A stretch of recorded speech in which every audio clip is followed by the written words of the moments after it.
چی شده جانان؟ چی داری میگی؟ دارم حقیقتو میگم نورین. جانان چرا داری اینجوری مجازاتم میکنی؟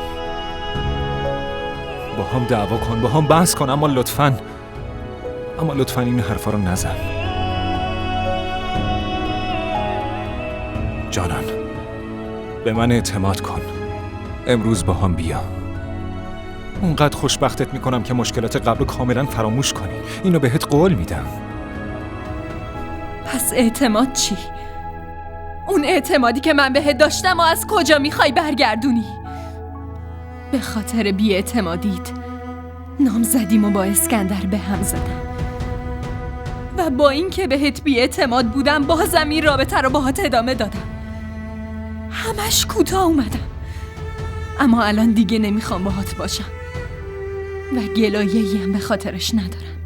اما من بدون تو میمیرم جانان.